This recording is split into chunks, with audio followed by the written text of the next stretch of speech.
I thought my neighbor was crazy until I found the hidden door.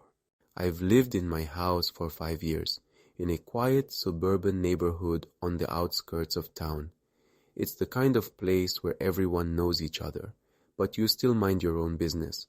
Most of the people around here are friendly enough, and the area is safe. But then there's Mr. Hanson, my neighbor. I first noticed him shortly after I moved in. He's an older man, probably in his late 70s, with frazzled gray hair and a worn-out suit that looks like it was fashionable in the 1960s. He doesn't seem to have any family or friends that come around, and he never leaves his house unless it's to take his daily walk. The strangest part? He always walks in a slow, erratic pattern around the block, sometimes for hours, muttering to himself in a way that makes you wonder if he's talking to someone invisible. For a long time I didn't think much of him. You know, the usual weird neighbor. But as time went on, I began to notice things. His house was always locked up tight, and the windows were always closed, even in the summer. He didn't seem to have any visitors. No friends, no family, just him. But it wasn't just the lack of social interaction that felt off. It was the way he looked at me sometimes. I could catch him staring at me through his window when I walked my dog or sat on the porch. I thought I was just paranoid, but the thing that really set off my suspicions was the shed. The shed in Mr. Hanson's backyard had always been there, as long as I could remember. It was a small structure weathered by time, with peeling paint and a roof that sagged in the middle. It looked like it hadn't been touched in years, and the door was always locked. But despite its dilapidated appearance, I noticed something odd. There was no sign of him ever going inside it. Not once. Yet, at night, when everything else was still, I could sometimes hear strange noises coming from the shed, scraping, tapping, like something was moving around inside. It didn't make sense. One evening, when Mr. Hanson was nowhere to be seen, I decided to take a walk around my own yard just to clear my head. But as I passed by the shed, I couldn't shake the feeling that something was off. I don't know what it was, but something about the way the shadows cast over it made it feel alive. I knew I shouldn't be snooping, but I couldn't help it. My curiosity got the best of me. I walked up to the shed and tried to get a better look from the outside. The first thing I noticed was that the ground near the back of the shed seemed uneven. There was something out of place. I crouched down, feeling the dirt and debris with my hands, and that's when I saw it. A tiny door, barely noticeable, tucked behind a pile of old rotting wood. It was hidden so well that I couldn't believe I hadn't noticed it before. My heart skipped a beat. A hidden door? What could be behind it? Against every instinct in my body, I decided to open it. I pushed aside the wood and carefully pulled the door open, which creaked loudly as it swung. The space behind it was pitch dark, but I could sense something strange inside. I stepped in, feeling a mix of excitement and dread. I fumbled for a light switch and finally found one. The light flickered to life, revealing a small, cluttered room. It was crammed with old furniture, boxes, and shelves filled with what appeared to be newspapers, maps, and various other items. The air was thick with dust, and the smell of mildew and age was overwhelming. But what caught my eye the most was the collection of journals piled on a rickety wooden desk in the corner. I slowly walked over to the desk, my curiosity now almost unbearable. As I skimmed through the journals, I realized they weren't just random notes. They were meticulously organized, with dates and entries that seemed to document every single day of my life. The first journal entry I opened was from several years ago. "I've been watching. She doesn't know, but she will soon. The pattern is clear now. This house is part of the plan." My blood ran cold. I flipped to the next page.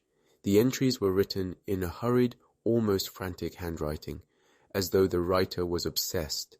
The next one read, "She's on her porch again, watching the neighbors. Does she know?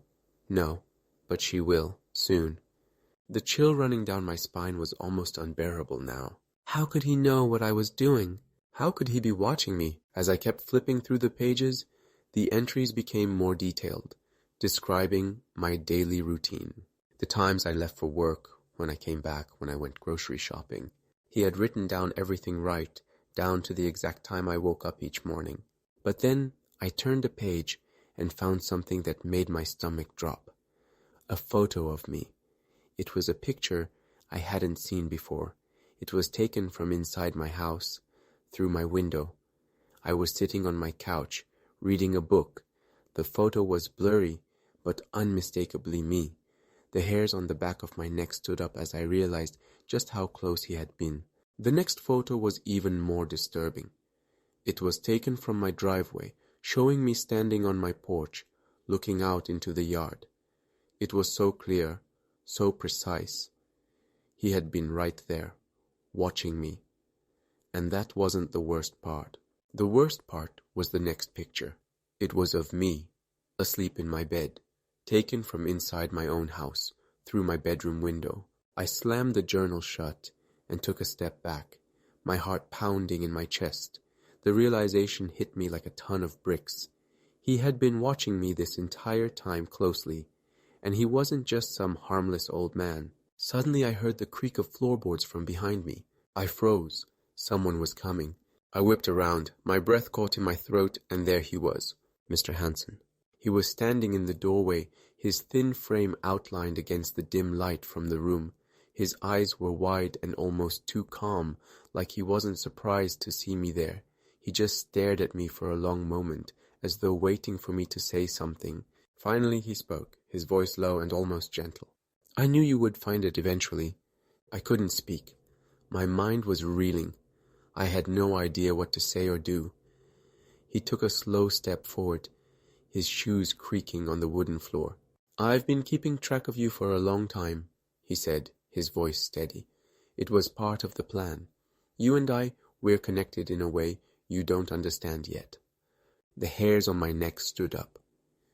"What do you mean?" I whispered, barely able to get the words out. "Everything has a purpose," he said cryptically, his gaze unwavering. "Everything we do is part of something bigger. You'll understand soon enough." I wanted to scream. I wanted to run. But before I could react, I heard sirens in the distance. Mr. Hansen glanced toward the window, his expression softening. "Looks like we're out of time." He gave me a look that sent a shiver down my spine, almost pitying. Then, just as suddenly as he had appeared, he turned and disappeared into the shadows of the shed. I ran out of there, my heart pounding, my head spinning. I had no idea what just happened or what he meant. But one thing was clear. Mr. Hansen wasn't just a crazy old man. He was part of something else, something that was much darker, much deeper than I could ever understand. Now, every time I see him walking around his yard, I can't shake the feeling that he's still watching me, that he's still waiting for me to understand. But more than that, there's one thought that haunts me every day. What's behind the other door?